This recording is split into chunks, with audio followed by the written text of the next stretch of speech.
Salutations tête de nage, je suis le chef et aujourd'hui on va parler en mode un peu chef réaction, en mode on va discuter ensemble. Alors oui, tu as sans doute vu le titre de la vidéo, tu dis oh encore du Dragon Ball, Alors oui, c'est encore du Dragon Ball, mais même si t'en as marre que je parle de Dragon Ball, je pense qu'il faut que tu regardes cette vidéo parce que j'ai des choses à dire qui dépassent le cadre de Dragon Ball et qui va parler d'une tendance actuelle qui commence un peu à me casser les couilles dans les médias, que ce soit à la télévision, sur les sites journalistiques, dans les blogs, à toujours essayer de pointer le fait que les œuvres qui nous ont plus ou moins construit, accompagné toute notre vie, sont soit sexistes, soit racistes, soit tout ce que tu veux. Hein, il y a eu le cas avec Friends, d'autres séries récemment, et là ça parle de Dragon Ball. Je me suis dit, bah tiens, c'est l'occasion d'aborder ce sujet, en plus avec un sujet que je maîtrise plutôt bien, hein, Dragon Ball, et qui pourra intéresser éventuellement plein de gens, mais on va vraiment parler d'autres choses. Alors c'est un article qui est sorti cette semaine, ou la semaine dernière plutôt, sur le site Cosmigeek, sorti le 15 février, donc c'est très récent. C'est un dossier, donc Dragon Ball, sexiste, violent, raciste, doit-on remettre en question le manga culte d'Akira Toriyama? Or j'ai un petit problème avec cet article, cet article en particulier, mais ce genre d'article. Alors la réflexion a priori pourrait être intéressante, mais je vais parler de l'exécution qui pour moi est un problème. Je mettrai le lien de cet article dans la description. Alors évidemment, je vais parler de cet article parce que voilà, ça parle de Dragon Ball comme je te le dis, mais c'est pas une invitation à aller spammer ce pauvre site qui a rien demandé, aller insulter le mec qui a écrit ça ou la meuf qui a écrit ça, dire des bêtises. Non, je vais me servir de cet article pour mettre une réflexion en évidence, si tu veux. Donc on va lire un peu l'article ensemble. Certains passages, je vais pas tout lire non plus, hein. Je vous invite vraiment à aller lire l'article, limite mettez sur pause, allez lire l'article et revenez ensuite voir la vidéo. Donc oui, je vais parler de cet article pour mettre en évidence cette tendance qu'il y a actuellement à reprendre des œuvres cultes de la pop culture et de nous dire, soi-disant, sous couvert de l'analyser avec un œil de 2018, un œil du progrès, un œil progressiste, avec de gros guillemets, nous dire que les œuvres, en fait, notre pop culture, nos œuvres cultes ne sont pas si bien que ça, parce que il y a du sexisme, il y aurait du sexisme, il y aurait du racisme, il y aurait de la xénophobie, de l'homophobie, de la grossophobie, on invente même des phobies maintenant. Bon. Et ça m'énerve parce que souvent ces articles sont écrits avec beaucoup de mauvaise foi, et aussi par des gens qui ne sont absolument pas compétents, que ça soit en matière, là pour le coup en matière de Dragon Ball, parce qu'il y a des erreurs vraiment factuelles assez grossières que tout fan de Dragon Ball va regarder ça et fait mais non, je suis désolé, et des gens qui ne connaissent rien non plus à la pop culture en général, et aussi à comment on écrit une histoire, qui ne connaissent rien en art narratif, si tu veux, qui savent pas c'est quoi du storytelling, c'est quoi le développement de personnage, comment ça marche une histoire, le fameux qu'est-ce que ça raconte, ils ne comprennent pas ça. Sinon, ils feraient un tout autre article. Là, en l'occurrence, cet dossier sur Cosmigeek, alors je sais pas s'il a demandé beaucoup de temps à l'auteur ou l'autrice pour l'écrire, mais ça ressemble à la bouse de base BuzzFeed, qu'un stagiaire pourrait écrire en ayant vu 3 épisodes de Dragon Ball. Et sans de réelle réflexion dedans. Ça s'arrête vraiment à la surface. Parce que, oui, effectivement, on peut remettre en question nos œuvres cultes. Faut toujours remettre en question nos icônes, quelque part. Mais s'il faut le faire, il faut le faire d'un point de vue artistique. Pas politique. Parce que là, quand tu regardes Dragon Ball, là en fait, c'est pas de l'artistique dont on parle. Avec ça. On parle politique. Et c'est un gros problème, parce que quand tu parles d'une œuvre, qu'elle soit bien ou pas, c'est pas en fonction du message de l'œuvre qu'une œuvre est bien ou pas. Si tu vois ce que je veux dire. C'est pas parce que t'as écrit un personnage raciste dans ton œuvre que ton œuvre est raciste. Tu vois ce que je veux dire? C'est pas la question, c'est pas parce qu'il y a un personnage qui est sexiste que ton manga, ton film, ta série, ton roman est sexiste. Ce qu'il faut se poser comme question, c'est qu'est-ce que ça apporte à l'histoire? Qu'est-ce que ça essaye de raconter avec ce personnage-là? Pas forcément qu'est-ce que politiquement ça induit. En plus, quand tu parles de politique avec Dragon Ball, t'es un peu hors sujet. Parce que tout est politique, si tu veux. Mais il y a des œuvres, par exemple j'ai parlé récemment de Devilman Crybaby, c'est une œuvre engagée politiquement, Devilman Crybaby. Parce que l'œuvre de base l'est aussi. Go Nagai, c'est quelqu'un de très engagé, qui a des idées, voilà, qui les défend dans ses mangas. Akira Toriyama, c'est pas ça. Il faut prendre ça aussi en compte. Souvent. Akira Toriyama, c'est un mec, à la base, Dragon Ball, c'est un manga comique. C'est un gars qui écrit des histoires qui lui parlent à lui. Il va pas te dire... c'est pas engagé politiquement, si tu veux. Dragon Ball, de base. Donc, déjà, tu regardes Dragon Ball d'un point de vue politique. Ok, mais alors? Est-ce que cette analyse apporte quelque chose, artistiquement parlant, à Dragon Ball? En réalité, non. Et c'est ça le problème. Quand tu parles de pop culture, quand tu parles d'œuvres cultes, il faut les aborder artistiquement. Et si tu dois les remettre en question, c'est artistiquement que ça doit se passer. Alors oui, artistiquement, tu peux remettre en question Dragon Ball sur pas mal de choses. On en reparlera peut-être un jour. Mais si Dragon Ball n'est pas si parfait que ça, c'est pas parce qu'il y a des personnages qui seraient sexistes, c'est pas parce qu'il y aurait des passages qui seraient racistes. C'est pas parce que ce serait peut-être trop violent pour la jeunesse que Dragon Ball, l'écriture de Dragon Ball, qu'artistiquement Dragon Ball serait discutable. En soi, une opinion politique dans un... Bah, je dis politique, mais pour dire grossièrement, en soi, un point de vue politique dans une œuvre, que tu sois d'accord ou pas avec ce que l'œuvre dit, artistiquement, ça n'a pas de valeur. Enfin, pour moi, ce n'est pas pertinent. J'en parlais récemment avec le manga Japan, Kentaro Miura et Buronson. Le message est bien, mais l'exécution fait un peu que c'est un manga quand même pas mal patriotique, pas mal un peu facho. Voilà. Mais en soi, ce n'est pas un argument suffisant qui dirait qu'artistiquement, le manga est raté. Tu vois ce que je veux dire? Donc je ne comprends pas l'intérêt où veulent en venir ces articles finalement. Parce que non seulement ils sont écrits par des gens incompétents, pour le coup, mais en plus on ne sait pas où ça veut en venir et quel est l'intérêt de parler de pop culture comme ça. Je ne comprends pas. Donc on va aller regarder dedans et on va en parler tous ensemble de ce truc-là et pourquoi ce genre d'article me gêne outre mesure, et je vais l'expliquer un peu plus en profondeur en parlant de Dragon Ball parce que c'est un sujet que je maîtrise plutôt bien. Je suis quand même l'oracle DBS. Voilà, donc je vais essayer de rester respectueux et calme, mais il se peut qu'en lisant le truc je m'énerve un peu, mais voilà, je vous invite à faire preuve de distanciation par rapport au truc et de réfléchir.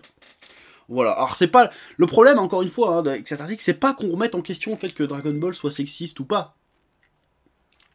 C'est comment c'est fait. Donc on va y réfléchir ensemble, voilà.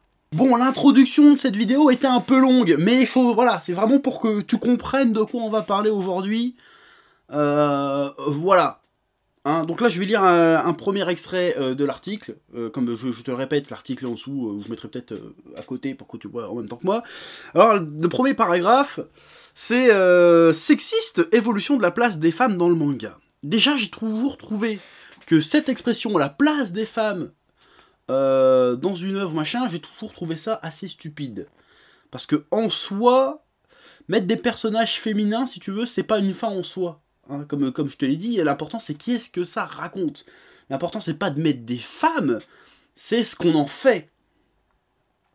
Alors certes, il y a peu de personnages féminins importants dans Dragon Ball Super, dans Dragon Ball, pardon, oula, dans Dragon Ball, mais pour moi, tous les personnages féminins majeurs qu'il y a, même s'il y en a peu, allez, il y en a 4 ou 5, des vraiment personnages féminins importants, sont bien écrits et fonctionnent dans l'univers de Dragon Ball. On va voir ça en détail au fur et à mesure, mais là je vais lire le petit extrait du chapitre. Donc. Si l'on se réfère au tout premier volume du manga, les représentations féminines de départ sont incontestablement les jeunes Bulma et Lunch. Bon, jusqu'ici il n'a pas dit trop de conneries. On oublie Chichi, mais on va y revenir à Chichi, on va y revenir. D'un côté, nous avons une brillante scientifique de 16 ans qui part seule à l'aventure pendant ses vacances d'été afin de trouver les Dragon Ball. Extrêmement belle et très sûre d'elle, son caractère bien trompé induit qu'elle ne se laisse faire par personne, quitte à jouer de ses charmes pour s'en sortir et obtenir ce qu'elle désire. Oui, dans les faits, oui. Sauf que ce qu'on oublie de dire, et je vais y revenir après, en fait, ce que je veux te dire. Je vais continuer et je vais revenir après ce que je veux dire là-dessus. Même si la construction du personnage serait bien plus discutable aujourd'hui sur l'aspect ville tentatrice qui est décrit chez cette adolescente,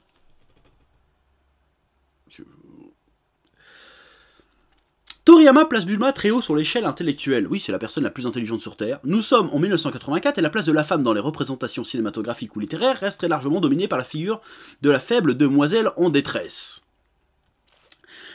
Je suis d'accord avec ça. L'écriture de son héroïne est donc en apparence plutôt positive. Elle sera un des personnages moteurs tout au long du manga, la tête qui fera avancer les gros balourds bodybuildés dont elle s'entourera. Bon, ça, c'est pas du tout une phrase sexiste, hein. Voilà, on notera le truc. Justement, alors c'est pour ça que c'est encore plus aberrant, parce que la personne qui a écrit cet article semble avoir compris que Bulma est l'antithèse de la demoiselle en détresse. Mais que le reste des personnages, ça l'a pas. Que Dragon Ball, les premiers tomes de Dragon Ball, c'est un manga humoristique. Qui dit humour dit parodie. Dragon Ball, avant d'être un manga d'aventure au début, c'est une parodie d'histoire d'aventure. Goku, c'est une parodie de, je sais pas, tu prends le cliché du héros lambda qui quitte sa campagne pour aller sauver l'univers et partir plein d'aventures. Luke Skywalker, voilà. Goku, c'est l'anti-Luke Skywalker. C'est le mec, il est pas noble, il est stupide, il est grossier, il est mal poli, il est complètement bête. Mais il est méga balèze. Donc il a presque rien à apprendre, il est déjà au top, le héros. C'est pour ça que c'est marrant, c'est le décalage entre l'apparence de Goku, le fait que ça soit le héros, mais que le gars, ça soit un ruste, un débile total qui pense qu'à bouffer et à se battre. Voilà, donc les premiers tomes de Dragon Ball, et même dans la suite, ça jouera sur ce décalage, sur le renversement des clichés. Donc Bulma, qui est censée être un peu la princesse, surtout qu'on parle d'une espèce de parodie un peu de voyage en Occident, donc c'est censé être un peu la princesse, Bulma. Et c'est la princesse dans le mauvais sens du terme. Elle est hautaine, elle est trop sûre d'elle, elle croit que c'est la plus belle, elle croit que tous les hommes sont à ses pieds, elle est capricieuse, c'est une sale gosse de riche, mais elle est quand même intelligente, parce que souvent les princesses c'est un peu des coconnes. Et elle, non, elle est super intelligente, c'est une femme d'action, entreprenante, voilà. Donc c'est une parodie de femme en détresse, si tu veux. Et tous les personnages de cette première partie de Dragon Ball sont comme ça. Tu vois qu'est-ce que je veux dire ou pas? Et on va reparler de ça quand on parlera de Tortue Géniale. Mais d'abord, on va finir le petit passage sur Lunch. Passons maintenant à Lunch. Cette charmante petite brune, ou blonde, ça dépend de l'humeur, est introduite dans le manga suite à l'épreuve d'admission soumise par Muten Roshi à ses deux élèves, Goku et Krillin. Bon, jusque-là, on a l'air d'avoir lu le manga. La demande du vieux pervers est claire. Ils doivent lui ramener une fille torride et bien en chair pour qu'il les autorise à suivre son entraînement. Entre parenthèses, chantage à deux enfants pour qu'ils aillent lui trouver une adolescente afin qu'il assouvisse ses pulsions sexuelles. Faites-vous votre idée. On va y revenir à ce genre de phrase. C'est ainsi au gré de leur recherche que les deux garçons se portent à la rescousse de Lunch, pris en charge par des policiers nanas complètement dépassés suite à un braquage de banque qu'elle aurait commis. Figure de la demoiselle en détresse, donc... bref. Bon, l'adolescente semble avoir un mystérieux pouvoir qui lui permet à chaque événement de changer de personnalité, de couleur de cheveux de façon aussi drastique que soudaine. Lorsqu'elle est brune, la jeune femme est douce, docile, manipulable et charmante au possible. Lorsqu'elle passe au blond, elle devient revêche, hystérique, violente et teigneuse en un clin d'œil. De là à y voir une caricature sexiste de la part de l'auteur, sur le tempérament des femmes, il n'y a qu'un pas. Sans compter, et là c'est là que ça commence à m'énerver, sans compter que la pauvre Lunch est cantonnée, quand elle est dans son état dit normal, à faire à manger, le ménage et la vaisselle. Vraiment, elle a tout gagné à se faire sauver cette pauvre enfant.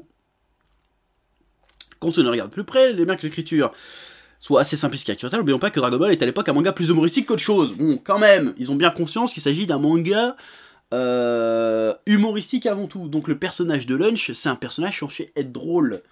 Et qui aussi, c'est normal que l'inverse d'une furie qui veut tirer sur tout le monde, qui veut voler, qui est méchante, que l'inverse de sa personnalité soit un personnage docile, aimable et gentil, et douce. Est-ce que le fait qu'elle fasse le ménage et la cuisine, ça fait d'elle une femme soumise, ça fait d'elle un cliché sexiste, et même, quand bien même Toriyama a vraiment voulu faire une parodie des femmes, des personnalités féminines, et alors, est-ce que en soi, ça veut dire que son œuvre a moins d'impact. Est-ce que le personnage est moins pertinent et moins juste pour autant? Est-ce qu'on a encore le droit, bah à l'époque on avait le droit, est-ce qu'aujourd'hui, je pose la question, on a encore le droit d'écrire des personnages qui ne soient pas blancs, pas hétérosexuels et pas machin, qui aient des traits exagérément négatifs? Est-ce qu'on a encore le droit de faire ça? Est-ce qu'aujourd'hui, quand on écrit une histoire, qu'on fait de l'art, est-ce que nous permet-il encore d'écrire des personnages avec des traits de caractère pas forcément flatteurs? Est-ce qu'on peut faire ça? Sachant que là, dans Dragon Ball, ça date de 1984, on est dans un contexte de personnages comiques. Voilà, est-ce que Toriyama a le droit de se moquer un peu d'un certain caractère, de certains traits de caractère qu'on pourrait donner aux femmes? Est-ce qu'il a le droit de faire ça? Est-ce que ça le rend sexiste de faire ça? Je pose la question. Moi, je ne pense pas. Je ne pense pas que le message de Toriyama, c'est que les femmes sont que folles ou que soumises. Je ne pense pas que ce soit ça. Donc je ne comprends pas. Je pense que c'était juste... en plus, Lunch, franchement, le côté qu'elle change de forme, c'est l'histoire de quoi? C'est 3 chapitres. C'est juste une petite aventure dans Dragon Ball, c'est insignifiant, c'est complètement anecdotique. Lunch, dans l'univers de Dragon Ball, est complètement anecdotique. Mais bon, surtout au plus que le Lunch blonde, c'est un personnage qui a quand même eu ses moments de gloire avec l'armée du ruban rouge. C'est quand même un personnage qui a eu son utilité à un moment donné dans l'histoire. Donc elle a été active. C'est pas juste je fais à manger et machin. Non, elle a été vraiment moteur de péripéties, Lunch, dans l'histoire. Enfin bref. Donc on nous dit, quand tu regardes de plus près, que l'écriture soit assez simpliste et caricturale. N'oublions pas que Dragon Ball est à l'époque un manga plus humoristique qu'autre chose, bien loin de la furie des combats et des enjeux de vie ou de mort actuels. La représentation des personnages féminins véhicule beaucoup de clichés. Certes, 1984 oblige, mais le problème majeur ne se trouve pas là. Le très gros problème sur le sujet, c'est Muten Roshi. Alors là, ça va être le problème de Muten Roshi. Bon, je vais pas te lire l'article, tu sais très bien ce qu'on va dire sur Muten Roshi. Hein. Oui, alors... c'est un pervers, il y a des scènes du manga qui, même si ça peut, voilà, parle du passage où Bulma montre sa culotte à Muten Roshi et qu'elle a pas de culotte. Bon, comme je l'ai dit précédemment, Dragon Ball à cette époque est un manga avant tout humoristique, qui joue sur les clichés justement et sur prendre le contre-pied des clichés. Muten Roshi, c'est quel cliché? C'est le cliché du vieux sage, du maître, qui est censé incarner la noblesse, la sagesse des arts martiaux. Et il se trouve que non!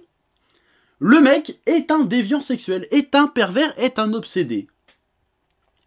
Donc c'est ce décalage qui est drôle. C'est pas le fait que ça soit un obsédé, c'est le décalage que représente le personnage qui est censé être drôle. Alors oui, la scène où il demande à Bulma, tu montes ta culotte et je te donne ma Dragon Ball, c'est malsain. Bien sûr que c'est malsain, et peu importe l'époque. C'est malsain, mais dans le contexte, la scène est drôle. Parce que c'est absurde. C'est complètement absurde. On part quand même d'un vieux maître qui débarque sur le dos d'une tortue, avec un petit garçon à queue de singe, qui vient de lui filer un nuage magique, et une petite fille qui cherche à rassembler des boules pour invoquer un dragon géant. Dans l'idée, tu t'attends pas à ce que le gars il te sorte ça. C'est tellement inattendu et improbable que le gars dit bah tu montes ta culotte. Alors, que c'est drôle. C'est ce décalage qui est drôle. C'est pas le fait que ça soit un pervers, c'est le décalage. Et je tiens à rajouter que, bah ils le disent dans l'article un peu plus tard, hein, mais que Muten Roshi, à chaque fois qu'il se comporte comme un vicelard, il est puni. Je veux dire, il se fait défoncer la gueule. Et c'est ça qui est drôle, plus que le fait que ça soit un vicelard. C'est qu'à chaque fois qu'il essaye de faire le vicelard, il se fait défoncer la gueule. Alors, est-ce qu'on a encore le droit d'écrire des personnages avec des travers? Ou pas? Surtout dans un contexte comique. C'est comme si tu allais voir les créateurs de South Park et dis donc, Eric Cartman, il est vachement antisémite dans votre série, là. C'est le but, c'est ça qui est drôle, finalement. Tu vois, c'est un peu bidon, comme critique. Et dire que oui, ça passerait beaucoup moins en 2018. Bah, parce qu'en 2018, justement, bah, on a... C'est con à dire, on va dire, ouais, chef, t'es un peu réac, mais on peut plus rire de tout en 2018. C'est plus drôle, voilà. Moi, je trouve ça drôle. C'est le décalage qui est drôle. C'est le décalage, et à aucun moment je me suis senti dire ouais, il faut regarder les culottes des filles et leur demander de montrer ta culotte pour leur donner des trucs. Jamais j'ai pensé ça de ma vie. Et pourtant, Dragon Ball, je l'ai lu 150 fois depuis que je suis tout petit, tu vois. Et entre parenthèses, il y a les petits commentaires. Oui, marchandage du corps, nanana. J'ai envie de te dire n'importe quoi. C'est pour ça que ça devient ridicule au bout d'un moment de forcément injecter sa vision du monde dans une œuvre plutôt que de recevoir une œuvre, en fait. Si tu veux voir du sexisme n'importe où, tu finis par en trouver. Forcément. Je peux même aller plus loin que ça. Hein. Je peux même trouver du progressisme dans Dragon Ball, sauce 2018, sans problème en faisant un petit effort. Voilà, je dis, regarde Piccolo. Je suis désolé, mais les Namek n'ont pas de sexe. Donc on a un personnage de premier plan non-binaire, et qui en plus est vert. Et qui en plus élève un gosse quasiment tout seul, à savoir Gohan. Putain, c'est vachement progressiste. Tu vois? Alors que c'est pas du tout le propos du manga. Ni le propos du personnage. Mais je peux te sortir des conneries comme ça. Et tu pourrais pas me contredire. Sinon tu serais, je sais pas quoi, phobe. Voilà. Alors bien sûr qu'il y a des gags beaufs dans Dragon Ball. Mais est-ce qu'on a encore droit d'être beauf à but humoristique ou pas? Parce qu'il y a une différence entre dire... parce qu'on le dit que ce mec est beauf, en fait. C'est pas comme s'il faisait une blague de beauf et que c'était pas grave. L'histoire, les personnages le punissent systématiquement quand il se comporte comme un beauf. L'histoire te dit, les personnages te disent que c'est mal ce qu'il fait. Donc, où est le problème à ce moment-là? Que si tu pousses le truc un peu plus loin, tu peux dire, bah finalement, ça te montre que c'est pas bien d'être comme ça. Donc, je répète encore ma question. Est-ce qu'on a droit d'écrire des personnages avec des défauts aujourd'hui ou pas? Le second souci d'écriture se porte sur Lunch, dont la seule utilité consiste à tenir la maison de Muten Roshi et s'occuper des tâches ménagères pendant que ces messieurs s'entraînent et partent à l'aventure. Oui, mais c'est parce que, en fait, arrivé à un moment, là, il faut se poser la question de qu'est-ce que ça raconte, est-ce que Lunch a encore un intérêt dans l'histoire? Non, d'ailleurs, elle disparaît à un moment donné. Donc, est-ce qu'elle sert juste à faire à bouffer, machin? J'ai envie de dire, bah, fatalement oui, parce que c'est pas une combattante. Donc, l'histoire ne parle pas de Lunch. C'est pas l'histoire de Lunch. C'est l'histoire de Goku. Tu vois, donc, on suit Goku qui va s'entraîner, et Lunch, bah, on s'en fout. Elle fait quoi, Lunch, en attendant? Bah, je sais pas, elle fait la vaisselle, elle fait à manger. Voilà. C'est tout. Est-ce que c'est forcément sexiste parce qu'elle fait à manger? C'est sexiste de faire à manger, maintenant. Voilà. Bon, alors les élans de violence, de caractère et de riposte ne justifient pas tout dans les premiers volumes de Dragon Ball. Les femmes ne sont rien d'autre que des objets de fantasme, des monnaies d'échange, des ménagères et des prétextes à gags extrêmement malaisants. Bah voilà, là c'est un problème aussi, c'est quelqu'un qui n'a pas lu le manga, ou alors qui fait preuve qui est vachement binaire dans la façon d'analyser le manga. Parce que je pense que dans la première partie de Dragon Ball, il y a autant de clichés sur les hommes que sur les femmes, finalement, qui sont exploitées. Est-ce qu'on parle 2 minutes de Yamcha? Yamcha, à l'instar de Bulma et de Muten Roshi et de Goku, est aussi une parodie des clichés des récits d'aventure. Yamcha, c'est censé être le héros rebelle, c'est censé être le Han Solo, si tu veux, on va rester dans Star Wars, c'est censé être le Han Solo de Dragon Ball. C'est-à-dire le héros rebelle, avec une morale tendancieuse, beau gosse, charmeur, sûr de lui et tout. Sauf que Yamcha, en fait, c'est tout l'inverse. Alors certes, il est beau gosse, mais il est complètement stupide, il est lâche, et il est complètement tétanisé quand il parle à une fille. Voilà. Donc Yamcha est aussi une parodie, est aussi un cliché. Une parodie de cliché, et en soi, elle devient un cliché. Parce que tous les personnages masculins de Dragon Ball qu'on rencontre dans la première partie de Dragon Ball sont soit des lâches, soit des imbéciles, soit des vicelards.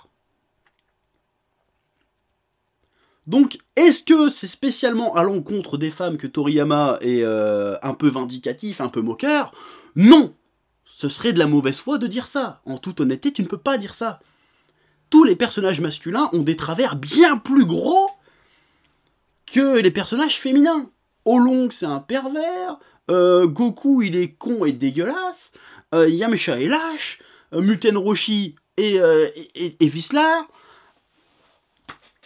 Voilà, en plus, Oolong, je suis désolé, mais il essayait d'épouser des filles de 5-6 ans. Je sais pas quel âge il a dans le délire, mais voilà, il y a des trucs bien plus péjoratifs à l'encontre des personnages masculins qu'à l'encontre des personnages féminins dans Dragon Ball. Pourquoi on n'en parle pas là-dedans? Pourquoi on parle que du point de vue féminin? Voilà, mais on va continuer là-dessus. Hein. On parle de Chichi ensuite. Chichi chez 18. Or déjà, pourquoi on ne parle pas de Chi-Chi dans la première partie de Dragon Ball? Parce que Chi-Chi est présente dès le premier tome, hein, Chi-Chi. La première apparition de Chi-Chi. Or certes, c'est une petite de 10 ans en bikini. Ok, on peut dire que c'est un peu chelou, d'accord. Mais bon, la première scène qu'elle a Chi-Chi, c'est elle découpe un T-Rex, quoi. Et qui est encore une fois une parodie de la demoiselle en détresse, Chi-Chi. Parce qu'elle est en train de crier, oh mon dieu, il y a un T-Rex, il va me bouffer. Et puis pendant qu'elle chiale, elle balance un coup de laser et elle décapite le machin. Elle a pas besoin d'être sauvée. Mais elle en fait, Chi-Chi est un personnage féminin fort, si tu veux, mais elle a envie d'être la demoiselle en détresse, d'être la princesse, d'être machin. C'est l'anti-Bulma, si tu veux. Mais ça, on n'en parle pas. Cette partie-là des premiers tomes de Dragon Ball est totalement zappée. Je ne sais pas pourquoi. Je ne sais pas pourquoi. Peut-être parce que la personne qui a écrit ça ne connaît pas si bien que ça Dragon Ball et n'a pas réfléchi au-delà des clichés habituels des articles BuzzFeed à la con. Voilà. Bon, on va parler de Chi-Chi. La première femme de Son Goku. La première virgule. Femme de Son Goku est un savant mélange des deux personnalités de Lunch. Ça, c'est n'importe quoi. À la fois gentille épouse ménagère qui tient sa maison avec zèle et nourrit son insatiable mari, c'est aussi un tyran extrêmement colérique, obsédé par la réussite de son fils jusqu'à la névrose. Hein, mais son rôle consiste principalement à être celle qui empêche les hommes de faire ce qu'ils désirent. Parfois même au-delà même du bon sens. Rappelez-vous, la fois où elle considère que les études de son fils sont plus importantes que la survie de la Terre. Voilà, qui en plus, pas sympa de la part de l'auteur, qui en plus d'en faire une ménagère, la rend idiote détestable pour le lecteur. Encore une fois, alors que l'écriture de Chi-Chi partait sous des meilleurs auspices que d'habitude, entre parenthèses, et là une grosse erreur, elle apparaît pour la première fois adulte en experte des arts martiaux et participe aux phases finales du Tenkaichi Budokai. Déjà non, comme je viens de te le dire, la première apparition de Chi-Chi c'est dans le tome 1 de Dragon Ball. Tome 1 ou tome 2 de Dragon Ball si je dis pas de conneries. Dans le début de Dragon Ball elle est là. D'ailleurs c'est d'ailleurs pour ça que quand elle réapparaît, ça crée la surprise et ça fait qu'elle se marie avec Goku. Parce que d'ailleurs je vais y revenir là-dessus. Bref. Toriyama persiste et signe avec ce personnage très conservateur. Conservateur pourquoi? Encore une fois, Chi-Chi adulte est aussi une parodie de la mère de famille un peu zélée japonaise. Mais en soi, pourquoi Chi-Chi est comme ça? Qu'est-ce que ça raconte? Pour moi, si Chi-Chi est montrée comme une mère de famille un peu excessive, un peu autoritaire, c'est pour souligner à quel point Goku et Gohan, enfin surtout Goku, est un mari et un père exécrables, totalement insouciants en dehors des réalités de la vie. Parce que quand Chi-Chi se pointe après la saga des Saiyans, elle retrouve Gohan qu'elle n'a pas vu depuis un an, hein, je le rappelle, et le projet, c'est que Gohan, Krillin et Bulma, et accessoirement Goku un peu plus tard, partent pour Namek pendant plus de 6 mois pour rechercher les Dragon Ball, afin de ressusciter les collègues au cas où les Saiyans reviendraient. Et là, Chi-Chi, elle dit, non, vous irez, mais mon fils n'ira pas avec vous.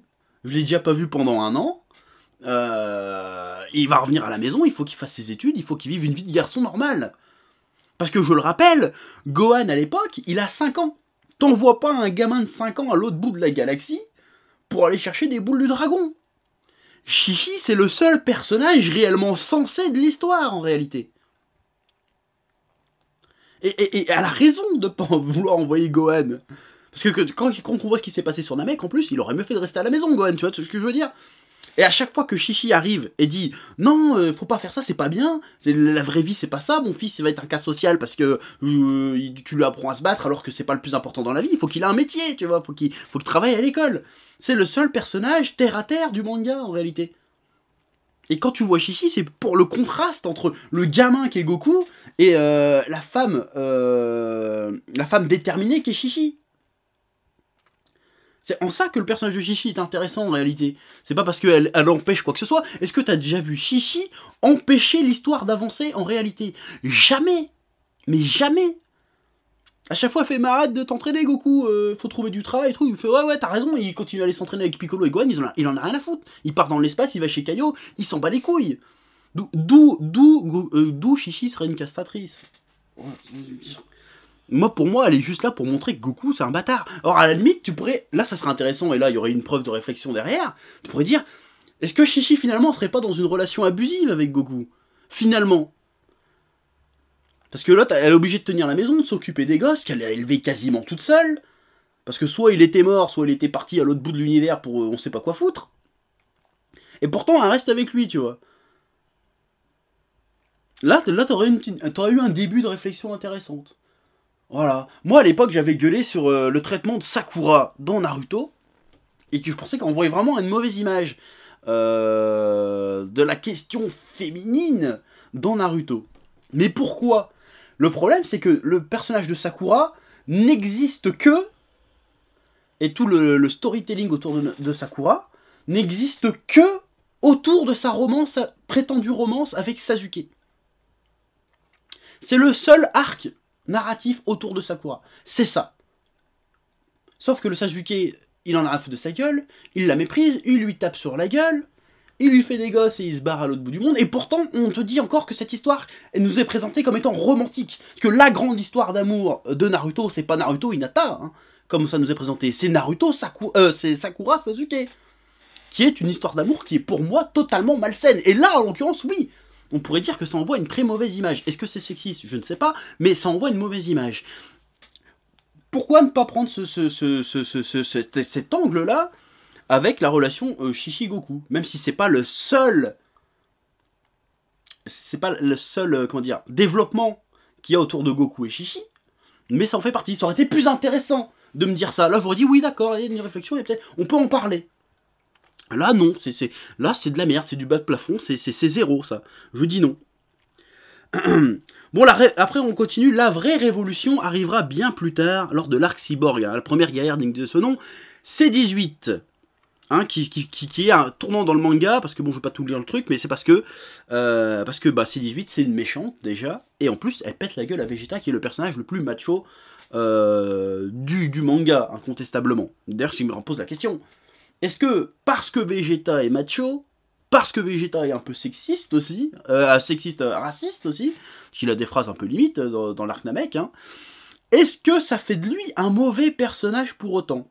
Est-ce que artistiquement, le personnage n'est plus valable? Pour ces raisons-là. Bah non, ça reste quand même le personnage le mieux écrit de tout le manga, alors que il est raciste, il est sexiste, il est tout ce que tu veux, phobe, tout ce que tu veux. Et pourtant, ça reste le personnage le plus... Artistiquement, ça reste le personnage le plus valable du manga, même.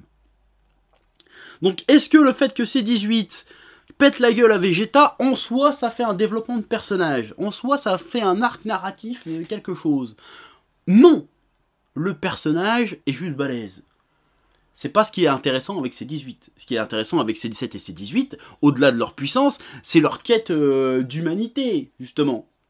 C'est des mecs, on nous les décrit comme des machines à tuer froides, sanguinaires et totalement tarés. On les découvre, mais en fait non, c'est juste des gamins qui veulent s'amuser, qui veulent accomplir leur tâche pour laquelle ils ont été conçus, ou modifiés, mais qui veulent le faire de manière rigolote. Et c'est là qu'on est choqué. Fait, oh, finalement, ils sont humains.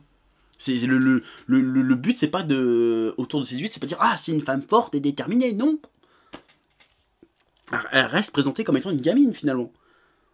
Alors c'est bien sûr que c'est bien, mais est-ce que ça fait de Dragon Ball un meilleur... C'est pas parce que C18 fout une raclée à Vegeta que le personnage est intéressant, en soi.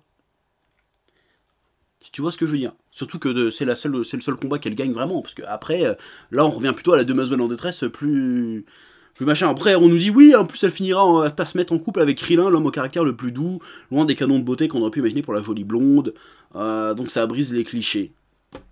Voilà, qu'il a lui-même nourri, et grâce à l'écriture C18, c'est sans doute ce qui permet au final de sauver un tout petit peu le sujet. Voilà, bah je suis pas d'accord avec ça. Je suis pas d'accord avec ça parce que c'est resté en surface des choses. C'est vraiment resté en surface des choses. Voilà.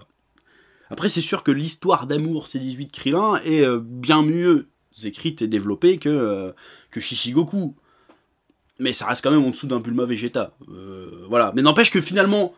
on dit, oh, on part des clichés, mais finalement, on se sert du personnage de C18. Un des rares trucs positifs qu'on a à dire sur C18, c'est qu'il a réussi à battre Vegeta, et que l'autre gros point positif, ça tourne encore autour d'une romance, qui est vraiment un cliché pour les personnages féminins. Dès qu'on a un personnage féminin, il faut forcément qui soit défini par une romance ou une intrigue amoureuse. Et bah j'ai envie de dire, dans ce cas-là, faut savoir ce que tu veux à un moment donné. Soit tu détruis les clichés, soit tu les utilises. Je suis pas d'accord avec ça. Mais en soi, ça me dérange pas. Mais aussi, parce que là, on finit, là, on est arrivé à la fin du chapitre sur les femmes. Pas tout à fait, mais il y a quand même un gros oubli dans cet article. Et là, je pense que si tu connais Dragon Ball, tu vas me dire, mais pourquoi elle parle pas de Videl? Pourquoi on parle pas de Videl dans cet article? Je ne comprends pas. Qui est pourtant un personnage féminin les mieux abordés après Bulma, c'est bien Videl. C'est la fille de Satan, elle est rebelle, c'est une justicière, elle fait la justice elle-même, au départ, elle est même potentiellement plus forte que son père, c'est une des rares terriennes à douter de que son père ait vaincu Cell.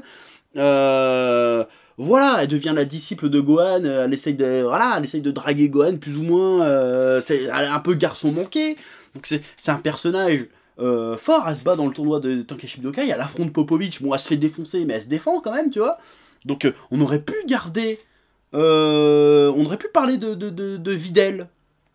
Ça aurait été un perso à décharge, tu vois, du genre Dragon Ball c'est sexiste.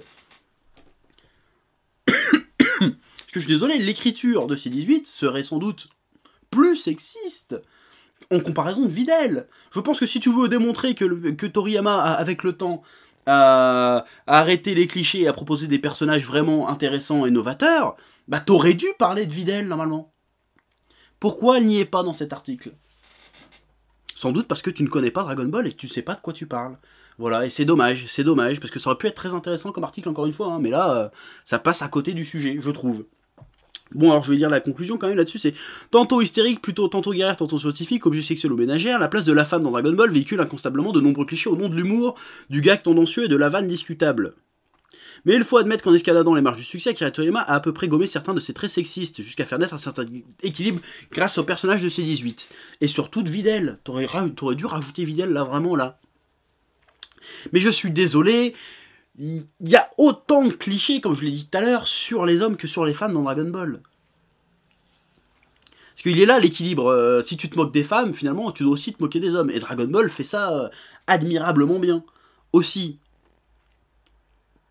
Mais bon, je sais pas pourquoi dans l'article on n'en parle pas. C'est pas intéressant. Voilà. Et là on parle de Dragon Ball Super. Et c'est là que je vais devenir peut-être un peu agressif, un peu vindicatif là-dessus. Dragon Ball Super a su complètement renouveler et sublimer ses personnages féminins.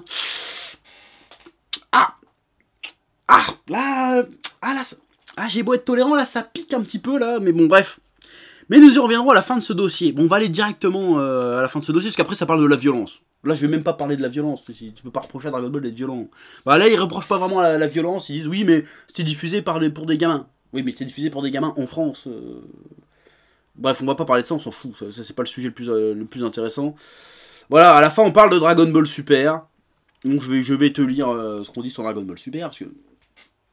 Et après, je vais un peu me fâcher. Mais d'abord, on va parler de Dragon Ball Super. Depuis la reprise du manga sur papier à la télévision, il est clair que Dragon Ball a su se mettre à la page et épouser les tendances égalitaires. Déjà ça, cette phrase m'énerve. Les tendances égalitaires, quand on parle d'art, de scénario, ça n'a aucun sens. Je trouve, personnellement, j'ai peut-être tort, mais je pousse que ça n'a aucun sens. Parce que ça veut dire qu'on ne peut pas écrire de personnages avec des défauts. Que tous les personnages doivent être politiquement corrects. Doivent être socialement acceptables. Surtout si c'est des femmes. Voilà. Alors, une femme qui est une connasse, ça n'existe pas. Tu peux pas écrire ça. Tu vois? Ça m'énerve. Tendance égalitaire. Qu'est-ce que ça veut dire? J'aimerais bien qu'on m'explique. Moi, je ne comprends pas. Je ne comprends pas ce que ça veut dire. Je vois pas ce que ça a à foutre dans un scénario. Tendance égalitaire. Ça parle pas de... C'est pas le sujet de Dragon Ball. On parle pas d'égalité là-dedans. C'est pas le sujet. Enfin bref, qui en est, c'est bien. C'est vrai qu'il manquait que plus de personnages féminins de Dragon Ball, c'est un truc qui manquait. C'est vrai que là, on en a 4 ou 5. Ouais, on aurait pu en avoir un peu plus. C'est vrai. Des personnages vraiment importants. Même si Videl, je trouve qu'elle est importante, Chichi est importante, Bulma est importante. Surtout Bulma. Putain, il n'y a pas de Dragon Ball sans Bulma, tu vois. Bref. Beaucoup plus de femmes sont à l'écran. Mais en fait, il n'y en a pas vraiment beaucoup plus. En réalité. Parce que si tu regardes Dragon Ball Super, elle est à Mai. T'as Khalifa Calais. Et t'as Ribrianne. en personnage féminin important. Et c'est 18, ça fait 5. Je reviens au même que tu regardes dans le manga Dragon Ball. Donc finalement, elles sont peut-être un peu plus mises en avant, certes. Mais on va y revenir. Donc je finis de le relire. Elles sont aussi fortes que ces messieurs, disposent de la même envie d'en découdre et d'un caractère absolument irrésistible. Là, elle parle de Calais et Khalifa. Hein. Là, par contre, je suis désolé, mais... Soit t'as pas vu Dragon Ball Super, soit c'est de la mauvaise foi, soit tu connais vraiment rien en développement de personnages et en écriture. Soit t'as vraiment des goûts de merde. C'est possible aussi. Hein. Parce que pour me dire que Calais et Caulifla ont des personnalités plus intéressantes que Bulma C18 ou Videl, il faut quand même oser. Faut pas avoir peur de se prendre un revers dans la gueule par réflexe. Genre, je pense que quelqu'un me dit ça en face, je fais tais-toi, arrête de dire des bêtises. C'est pas bien. Parce que je suis désolé, mais Calais et Caulifla sont les pires trucs qui sont arrivés à Dragon Ball Super. L'idée était louable, hein, faire des femmes saïennes, c'est cool. Mais dans l'exécution, c'était une catastrophe absolue. Mai, je dis pas. Mai, ok, je suis d'accord. Mais Calais et Caulifla, là, c'est une catastrophe. C'est un accident industriel. Et il faut pas croire qu'ils ont mis ça par idée d'égalité, pour faire un truc progressiste. Parce que, tu sais, ces notions de progrès, cette mouvance un peu égalitaire, progressiste, c'est un truc très occidental, en réalité. Au Japon, ils en ont strictement rien à foutre, hein, de ce genre de trucs, ce genre de questions-là. Ils s'en battent les couilles. Mais alors d'une violence. C'est un truc typiquement américain, européen, tu vois. Le reste de la planète s'en tamponne le coquillard. Donc on pourra reparler de ça aussi, le fait de juger une œuvre d'une culture différente par le prisme de sa propre culture et dire que c'est bien ou pas. Voilà, donc quitter pour dire que la culture japonaise est moins bonne que la tienne, par exemple. Ça, c'est un autre sujet aussi qu'on pourra aborder, mais ça, on n'en parlera pas là-dedans. Mais voilà, déjà, petite crotte de nez pour les gens progrès, là. Parce que les personnages de Calais et Caulifla sont nuls. Ils ont un trait de personnalité. Alors ok, leur trait de personnalité, c'est pas de faire la vaisselle, certes. Mais l'autre, tout ce qu'elle veut, c'est se battre. Et l'autre, c'est tout ce qu'elle veut. En plus, je vais te dire un truc. Ça démontre une méconnaissance même de l'univers du manga, hein, de me sortir des conneries pareilles. Parce que je suis désolé, mais Calais et Caulifla, c'est le cliché total de la tsundere et de la yandere. Hein. C'est exactement ça. Il n'y a pas plus cliché dans l'animation japonaise, en réalité. Mais ça, tu peux pas savoir si tu connais rien. Donc c'est pour ça que cet article, c'est un peu de la merde. Parce que la personne qui l'écrit, visiblement, n'y connaît rien. Ou en tout cas, si elle s'y connaît, elle le montre pas, et elle a pas plus réfléchi que ça. Voilà, donc t'as la connasse vindicative, et t'as la petite qui est timide, mais qui en réalité est méchante. En réalité est folle, voilà. Donc il y a voilà, le personnage c'est une voyou et une folle, voilà. À moitié à poil qui plus outre. Hein, voilà, mais faut pas croire qu'ils ont mis des personnages féminins en plus pour dans une comme j'étais en train de le dire avant de partir en couille, dans une optique égalitaire. Non, s'ils ont rajouté des personnages des Saiyans féminins, c'est pour... C'est con à dire, mais pour Dragon Ball Super, ça existe pourquoi? Ça existe pour vendre des jouets. Pour vendre des jouets. Pourquoi ils ont mis des personnages féminins? Parce qu'ils veulent vendre des jouets Dragon Ball, bah des petites filles. Ils veulent avoir des petites filles qui achètent des poupées Dragon Ball, tout simplement. Et si les petites filles achètent pas les poupées Dragon Ball, t'inquiète qu'ils vont te sortir des figurines version sexy, il y en a déjà d'ailleurs, hein, de Mai, de Calais, de Caulifla et de Kafla par derrière. Pour les gros fans un peu vislards, et ben ils s'achètent, parce que les japonais ils sont vislards, ils se paluchaient sur des figurines de Calais de Caulifla. Mais oui, c'est pour ça, faut pas se leurrer non plus. Et encore si c'était des personnages bien écrits, mais non, même pas. C'est des clichés absolus. Il suffit pas de mettre un flingue à une fille pour que ça y est, ça soit un personnage intéressant. C'est ça que je comprendrai jamais. Il suffit pas de mettre un flingue dans les mains d'une fille ou de la faire donner des coups de poing pour que ça y est, c'est un personnage intéressant. Non. C'est n'importe quoi, ça. Voilà, et puis ça parle, oui, en plus la violence dans Dragon Ball Super est édulcorée, alors c'est mieux, voilà. Bon, c'était vraiment le sujet qui me cassait les couilles. Après, ça parle aussi du blackface. Dans Dragon Ball, ils ont trouvé 2 exemples sortis du fin fond des tiroirs. Mister Popo, c'est une blackface, quoi. À ce moment-là, Lipoutou dans Pokémon, c'est une blackface aussi. C'est ça? On voit bien que c'est pas un être humain, Mister Popo. C'est un espèce de génie qui a plusieurs millénaires, c'est le serviteur de Dieu. Pourquoi tout d'un coup, ça y est, c'est un noir maintenant? Moi, j'ai envie de te dire, c'est toi qui es raciste. Si quand tu vois Mister Popo, tu vois un noir, c'est toi qui es raciste, hein. Franchement, hein. Moi, à jamais de ma vie, je me suis dit, Mister Popo, c'est un Renoir. Hein. Mais jamais. Mais n'importe quoi. Et même après, t'as le commandant noir, non, lieutenant noir, je sais plus, lieutenant sergent Black, je sais plus comment il s'appelle, de l'armée du ruban rouge, hein, le grand Black qui accompagne le général de l'armée du ruban rouge. Ouais, c'est un cliché de blackface. Juste parce qu'il lui a fait des grosses lèvres, c'est un cliché de blackface. Tu racontes pas que le personnage, il prend le commandement de l'armée du ruban rouge et ça devient le méchant qui a failli battre Goku à un moment donné quand même. Enfin, il a eu du mal, mais voilà, c'est un méchant quand même. Le personnage est intéressant. C'est le mec, il voit que le nain rouge, il arrive, il fait ouais, moi j'ai fait tout ce bordel pour pouvoir devenir grand avec Shenron. Et il fait mais attends, tu te fous de ma gueule, t'as vu les centaines de gars qui sont morts pour tes conneries? Voilà, c'est un personnage qui a la classe, ce personnage. C'est pas juste je suis le noir de service. Qu'est-ce que c'est que ça?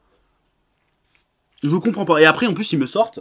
Oui, mais après, Toriyama s'est rattrapé parce qu'il a fait Oob. Et Oob, il est représenté comme les autres personnages. Sauf que Oob, c'est pas un Renoir, mec. Oob, c'est un Indien. Donc là encore, quand tu vois Oob et que tu vois un Renoir, c'est toi le raciste. Il a la peau bronzée, ça y est, c'est un Renoir. Alors tu vois bien, tu vois sa tenue, tu vois ce machin, c'est plus ou moins un Pakistanais, le Oob, quand même. Voilà, donc si tu veux voir du racisme, tu t'en vois, finalement. C'est un peu ça le sujet de cette vidéo. Tu peux insuffler n'importe quelle vision politique à n'importe quoi à un moment donné. Donc si tu veux juger une œuvre, il ne faut pas la juger comme ça. Si après, si tu veux. Mais avant tout, pour juger si une œuvre est bonne ou pas, il faut la juger artistiquement. Sur comment elle le raconte, dans le qu'est-ce que ça raconte et je sais utile. Tu peux écrire un personnage sexiste, raciste, homophobe, tout ce que tu veux. Mais il faut savoir ce que t'en fais. C'est là que ça devient intéressant. Juste dire il est homophobe ou raciste, en soi, genre Vegeta, il est sexiste, il est raciste, j'en ai déjà parlé tout à l'heure. Mais est-ce que en soi, ça suffit à définir le personnage? Est-ce que c'est tout ce que ça raconte? Non, comme dans Watchmen, t'as Rorschach par exemple, le mec c'est limite c'est un facho. Mais est-ce que le personnage est mal écrit pour autant? N'est pas intéressant pour autant? Est-ce que ça ne sert pas le propos de Watchmen pour autant? Tu vois? C'est ça la question qu'il faut se poser. Et le problème de ces articles-là, je le répète encore une fois, c'est que ça pose pas de questions. Ça dénonce juste, mais sans aucune réflexion derrière. Et ça, c'est de la réflexion de bas étage en plus. C'est de la réflexion de nul, niveau zéro de la réflexion. C'est de la réflexion qui est même pas artistique, qui est même pas vraiment politique, c'est juste du pinaillage de merde. Alors regardez ce personnage, page 28, il fait la vaisselle. Putain, un cliché sexiste sur la femme, machin. Oui, réfléchissons sur les œuvres cultes, sur ce qu'elles ont construit ou déconstruit ou quoi que ce soit. Réfléchissons-le, mais faisons-le intelligemment. Faisons-le faire par des gens compétents qui savent de quoi ils parlent, qui ont étudié la question.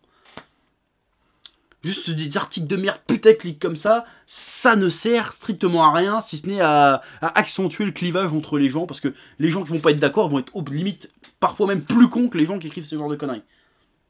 C'est pour ça, hein, je vous invite vraiment, si vous allez commenter sous l'article, soyez pas vindicatif, essayez d'expliquer en quoi c'est n'importe quoi. Il y en a qui l'ont très bien fait, j'ai vu pas mal de commentaires déjà qui l'ont très bien fait. L'auteur du truc a l'air de prendre acte des critiques qui sont faites à l'article. Voilà. Mais il faut que ça s'arrête, cette mode à la con du tout progressiste pour rien. Pour rien. Parce que finalement, ce qu'on ressort du truc, c'est oui, ça a été sexiste, mais final, pas trop. Oui, il y a eu un peu de racisme, mais final, pas trop. Voilà. C'était quoi l'intérêt? Voilà. Bon, bref, j'espère que je suis pas parti trop dans tous les sens avec cette vidéo qui va être assez longue. Mais je pense qu'elle est importante. J'avais envie de parler de ce sujet-là. J'en avais un peu parlé en dernier live de la passion, mais il fallait qu'on parle un peu de ce sujet-là. Qu'est-ce que vous en pensez? Voilà, tu me balances ça dans les commentaires. Après, si t'es pas du tout d'accord avec ce que je viens de dire, tu peux t'exprimer aussi, venir me dire en quoi, on en discutera ou pas, on verra si j'ai le temps. Voilà, j'avais envie de parler de ce sujet-là, parce que ça commence à me prendre un peu la tête. Voilà, j'aimerais bien, moi, réfléchir là-dessus, est-ce qu'il y a vraiment du sexisme, machin, mais faites-le intelligemment, encore une fois. Voilà. Bon, bah, c'est tout. Bon, abonne-toi, commente, mets des likes, partage même si c'est une vidéo qui va être assez longue, donc c'est difficile de partager, parce que je sens qu'elle va faire pas loin d'une heure celle-là, malheureusement. Enfin, heureusement ou pas, on s'en fiche. Voilà, c'est tout ce que j'avais à dire pour, pour ce sujet-là. Et je te dis à bientôt maintenant, et puis bonne route. Voilà, essaye d'être progressiste dans ta vie, un petit peu. Ouais, s'il te plaît. Ouais. Eh oh, tu vas pas te barrer comme ça, hein? Tu vas laisser un pouce bleu? Un petit pouce bleu, hein? Puis tu regardes aussi les autres vidéos? Parce que voilà, tu t'abonnes? Ouais? Ouais.